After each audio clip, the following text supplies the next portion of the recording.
Well, we're mapping the site with a series of instruments. Some of it is just straight surveying equipment. So for the first time, we're actually coming through here with high-tech surveying gear, very high precision GPS equipment, and we've mapped all the stones. There are over 1,200 stones. We've mapped every one of them, 2 to 4 points per stone. We're also doing geophysics, so we're interested in what's going on underneath the soil. You know, there are about 1,200 or so stones, but the ratio of people with stones to people buried here without stones is about 1 to 10. So there are many more people buried here than the stones would indicate. What are you learning through this work?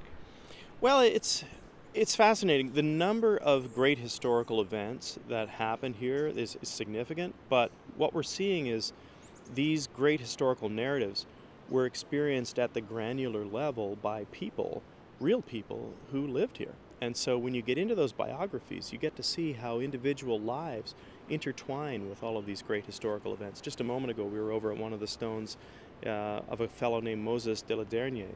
He was a Swiss immigrant who came here in the early years of Halifax.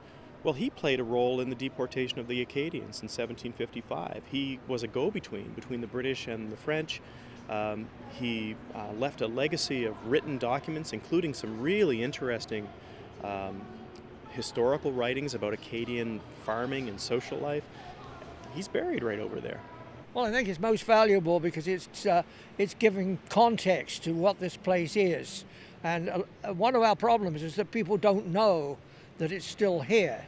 And really, it's the final resting place of the founding fathers of Halifax, or the founding people of Halifax would be better to say.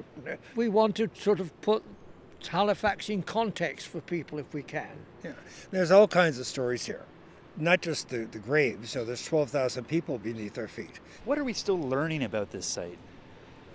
We're learning basically that, this had a very wide range of people. They weren't represented. You had to have a lot of money to have a stone, and a lot of the stones were made in New England, not here.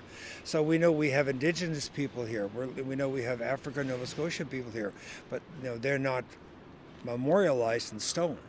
But their stories have to be told as well, and that's what we're working on now.